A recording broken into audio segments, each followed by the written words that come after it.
16 expeditions had gone before us, tried and failed. There was a huge avalanche coming straight towards us. As I felt this blackness sort of closing in around me, I realized that I was going to die. I started climbing with my dad because he was a climber, and climbing was a big part of my dad's life for a long time, and I think he really wanted to share that. And as I grew up, my calling was really to the bigger ranges. When I look at my childhood and the books that I was reading, it was always about going to the biggest mountains in the world.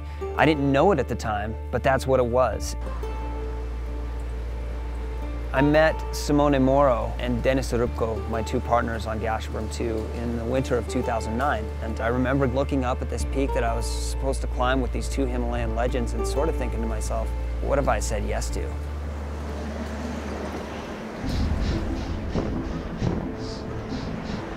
On the planet, there are 14 peaks that are above 8,000 meters. And Gasherbrum II is the 13th highest peak in the world. Going there in the summer is actually, in the climbing world, fairly common. Going there in the winter is unheard of. Many people had died trying to do it in the wintertime. The fact that many people had tried and failed was a huge plus for us, because that meant it was really hard. When we got the green light to go, what we were looking at was a very short window where we could actually go to the top, where the wind would die enough, where it would be warm enough, and when I say warm enough, that's -50, not including wind chill. And it's really wild looking around the tent at night, because it's just millions of little sparkles. And it's magic, and it's also miserable. Your sleeping bags are covered in frost. So if you're not taking care of yourself, that cold can kill you. And it happens like that.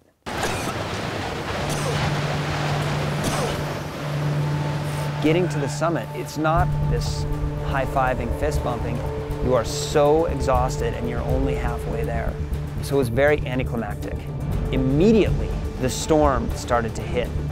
You're as far out as you can get, and we're in the most danger right at this moment. Let's get the out of here! There was a huge clap of thunder. I saw a huge avalanche coming straight towards us, and the kind that you just don't survive. The avalanche itself was so massive that it had thrown us about 500 feet and over about a 9-foot wide crevasse. I could look around and I saw that Dennis was buried, but he was buried basically standing up to his neck, which is so miraculous. And Simone had been buried up to his waist. I don't know why, but I turned the camera on myself and broke down. And it changed my life forever. I guess I wasn't aware of how really brutal it could be. He called right after they'd been hit by the avalanche. He says, well, where are you guys? He said, oh, we're alive. I think the clue there was that he said, well, we're alive. It was a rough phone call. When we did it, it was the first Pakistani 8,000 meter peak that had ever been climbed in the wintertime. And I became the first American to climb any 8,000 meter peak in winter. I would do it again in a second. I'm still scared, but so worth it.